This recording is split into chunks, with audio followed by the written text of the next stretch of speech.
Student loan forgiveness has been a hot topic in the news recently. And as someone who just graduated 2 months ago, I am very interested. Let's look at how this all started, who the key characters are, and most importantly, how it will affect you in the very near future. Hello, lovely people, and welcome to the channel where we're all about expanding education into the modern era. I'm Connor McIlveen, a designer and education enthusiast, and today we're tackling the topic of student loan forgiveness and seeing what the government has in store for us. Let's look at how this all started and establish a kind of timeline of events. As of December 2020, 43 million Americans owe $1.6 trillion in student loan payments, of which I am one. Now, for those borrowers, the pandemic has honestly been kind of a twisted, sweet relief. See, back in March of 2020, former President Trump paused payments and accruing interest on federal student loans, which was extended again in December and again by Biden on his first day in office to, as of recording, September 30th, 2021. So come October, a lot of people will have to resume payments with money they might not have due to pandemic shenanigans. There's actually been a lot of unrest for years regarding this topic. Schools are very expensive, and a lot of people have frankly been extorted on the promise that higher education can set them up for life. This could be a whole nother video. Anyways, this unrest was actually addressed in Biden's campaign platform. In his running plan, Biden called for free community college for 2 years, a $50 billion investment in workforce training, and what everyone latched onto, student loan relief. Now, it's important to note that in his original plan, Biden outlined a $10,000 per year up to 5-year relief plan for public servants only, like government workers or teachers. This was to address some of the failings of the public service loan forgiveness program, which could also be a whole nother video. But when later pushed by Democratic representatives, Biden moved to support the possibility of forgiving $10,000 in federal student loans for all current borrowers. This would wipe out student loan debt completely for almost 15 million borrowers, which, while it seems like a lot, is only about 33% of all current borrowers. At this point, we have a couple more characters entering the fold.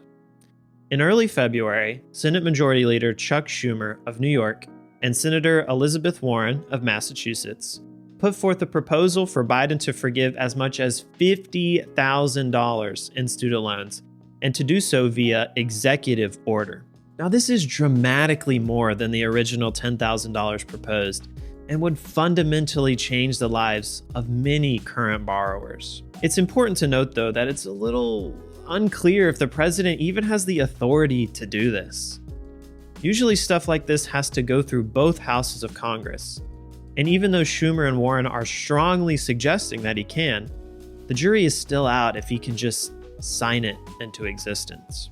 He actually addressed this in a town hall on February 16th, saying that while he supported the $10,000 in relief, he wasn't so sure about the $50,000.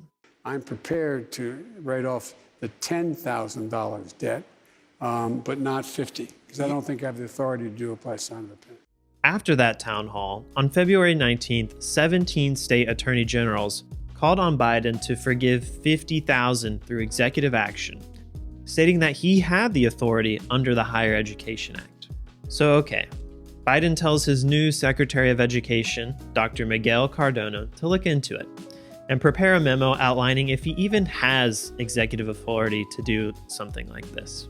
And during this time, Biden has actually been forgiving loans left and right, up to $1.5 billion, in fact, since getting into office. But he's specifically been targeting borrowers who were defrauded by schools like ITT Tech or Westwood College. Now, I just want to add a few key, very important points for clarification.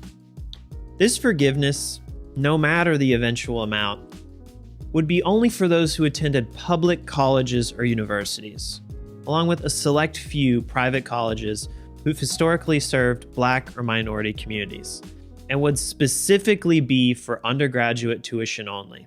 It would also most likely phase out at incomes higher than $125,000 and would have no effect on privately held loans. Biden has mentioned a number of times that he doesn't like the idea of this going to those attending posh, private schools like the Ivies. In fact, in May, in an interview with the New York Times, he was quoted as saying, "The idea that you go to Penn and you're paying a total of $70,000 a year and the public should pay for that? I don't agree." I also want to talk a little bit about timeline, because it seems like there's a bit of misinformation out there. Several people like Senators Schumer and Warren talk about how President Biden could just do this tomorrow if he wanted to. President Biden could cancel $50,000 worth of student loan debt basically with the stroke of a pen. But it doesn't really seem like that's the case. Back in June, when Biden asked Secretary of Education Cardona to prepare a memo on student loan forgiveness, it was given a deadline of April 2022. That's just for the memo on Cardona's suggestions on what he should do. A lot of Democrats believe that President Biden has the authority to cancel up to $50,000 in student debt right now, and they're asking him to use it. How does he see that issue and his authority? Well, as he said, he asked his Secretary of Education, who's just been on the job a few weeks, once he got on the job, to have his department prepare a memo on the president's legal authority. And then he'll look at that legal authority. He'll look at the policy issues around that, and he'll make a decision.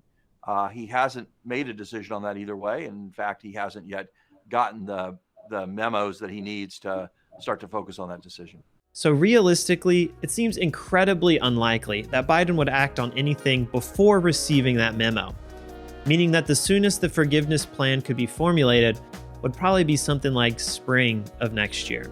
Now, of course, he could have a change of faith. With student loan payments set to resume in October, Biden will likely be feeling a lot of pressure soon to do something about it. There have been calls to push the grace period into the next year, but Cardona did publicly state in May that something like that was currently not being considered by the Biden administration. These are some pretty huge asterisks, and ones that are very important to remember when looking at all this.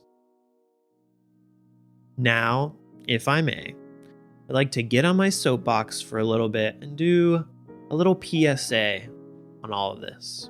Please, please, please do not assume that any of this will actually happen. These were all promises made by Biden when he was running for election. And though he has been carrying through with a lot of what he campaigned about, nothing concrete has resulted from any of this yet. So please do not base your financial decisions on the assumption that you will be receiving a $50,000 cut in your student loans anytime soon. Biden has never even publicly endorsed a $50,000 forgiveness plan, and even the $10K plan could very well never see the light of day. At the end of the day, these are all politicians. They make promises to get elected, and they make bold claims to stay in office. That's the game. They're not legally required to follow through on any of it. So please just be smart about it. If it does happen, take it as a nice surprise and not as a given. As of recording this video, payments are set to resume in a little over 2 months. So please start to look into your budgets and align things as if none of this were going to go through. Because at the end of the day, it might not. Finally, I'd like to end on a bit of a story time and give perspective on my history with student loans. Like I said at the top, I just graduated a few months ago. So flashback to 2016 when I was just a wee lad and I didn't understand anything about student loans at all. I enrolled in Georgia Tech, an out-of-state school, and thankfully, for the first few years, my parents covered most of it. There were a couple loans taken out, but I never really understood the gravity of how much it was. That was until they said that I'd be responsible for paying for the last 2 years. After that, I took a real hard look at just how much school cost.